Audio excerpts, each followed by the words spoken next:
A lack of housing and affordable housing means Bloomington Normal is losing out on some of the economic benefits created by Rivian. The shortage is also increasing the number of unhoused people in the community and has the potential to drive that rise to an exponential growth in homelessness. WGLT's Charlie Schlenker has more. In 2021, the manufacturing sector in the McLean-DeWitt County labor market had 3,000 workers. The Labor Department numbers now show that sector employs 10,000 people. Economic Development Council Director Patrick Hoban says that still understates manufacturing because Rivian itself now tops 9,000 workers. 3 different sources show 50 to 80% of Rivian workers have a 45-minute commute to their jobs. And Patrick Hoban says that means the Twin Cities are losing that tax base. Our biggest concern is that those tax dollars are going back to someone else's community. We would really love to capture those here to go into our grocery stores and our restaurants. The housing shortage is so bad, there's only a 2% vacancy rate for Bloomington Normal apartments. McLean County Regional Planning Commission Community Planner Mark Adams says when the apartment vacancy rate is that low, it distorts the marketplace. Adams says landlords have begun to be a lot more choosy, and that is creating barriers to finding affordable housing. Requirements have gone up dramatically. We're seeing heavy application fees. Many landlords from our social service agencies have reported who are requiring 2 to 3 months in advance, and also who are requiring they have a certain credit score. And the inability of people to find or afford a place to live is worse than you might think because Adams says affordable doesn't mean low income. The average teacher can only afford to live in now 12% of the homes for sale within community distance of a school where they work, where it used to be 30% in 2019. Last time I checked, it's very important for teachers, for policemen, for firefighters, people who are not really seeing a lot of wage growth to live in the area that they're working in so that they're more accessible. The U.S. Federal Housing Finance Agency has noted the housing price index for the Bloomington Normal metro area has gone up 37% from 2022 to early 2023. When we have shared this number with a lot of external stakeholders, people who live in other parts of Illinois, usually their mouths drop because that's quite dramatic. So great for people who own their home, not so great for people who would like to own their home or people who are trying to move here and raise a family. About half the respondents to a recent Regional Planning Commission survey say they have had difficulty affording housing costs, rent, utilities, mortgages, homeowner association fees, and the like. And the survey skews toward people who are doing all right, because people in crisis don't have time to fill out surveys. More than 30% of survey respondents say they've considered moving out of McLean County, which has adverse implications for further economic growth. Adams says it is an issue not unique to Bloomington Normal. This is a workforce retention issue. The dramatic rise in property values has obviously increased purchase prices, which has shut a lot of the workforce that are trying to move or stay in the area out of the market.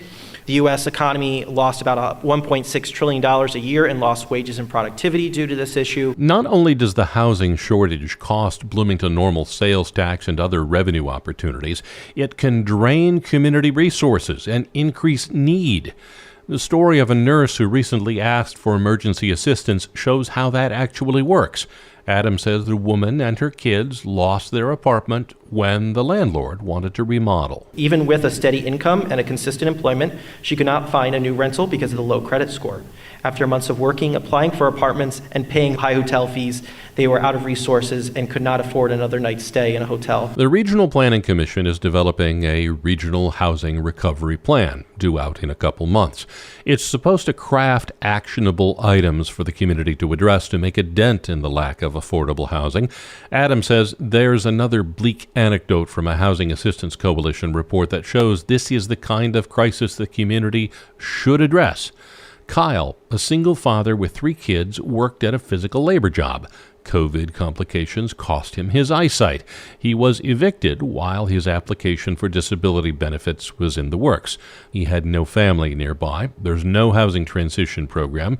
The homeless shelter is full. Adams says area social service agencies have distributed more than $6 million in federal pandemic recovery rental assistance to prevent just that kind of situation.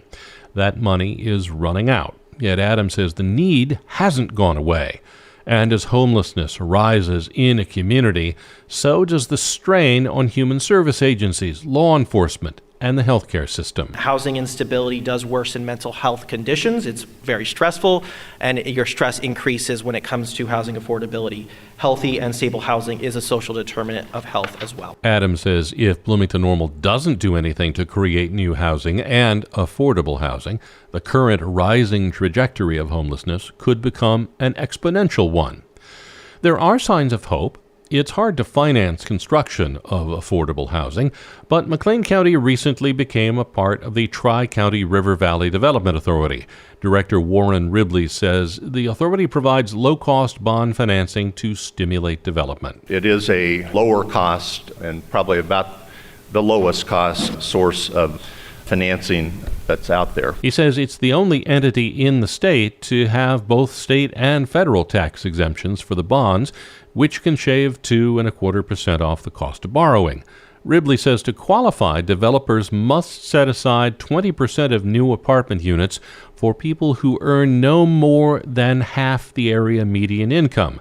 That's close to $40,000. They're not just for, quote, low-income renters. It's really become more of a product for what we call workforce housing.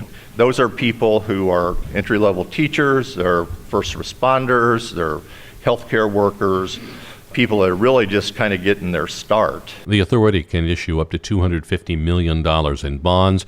Ribley says there's plenty of room under that cap right now. The Regional Planning Commission survey shows there is an appetite for zoning reform, requirements for builders to include more affordable units, incentives for developers to build duplexes and non-standard units in what was single-family zoning, different density levels, and for replacing vacant or blighted commercial areas with housing. Here's community planner Mark Adams. If you're familiar with the term Bloomington beige, it kind of unpacks that we really just have single-family homes and multifamily and not really much in between. Habitat for Humanity builds new affordable housing, but up until July of last year, Adams says there was no real nonprofit that acquires pre-existing stock and rehabs it so that it can be livable and affordable. Adams says the Bloomington Normal Community Land Trust will be the first nonprofit to take that on. Adams says bright spots in the last 2 years include the Housing Navigator at Mid-Central Community Action, the McLean County Mental Health Action Plan, and the Invest Health Initiative. He says those things, new community partnerships, and the Housing Recovery Plan will help address the constellation of housing issues the community faces. I'm Charlie Schlenker.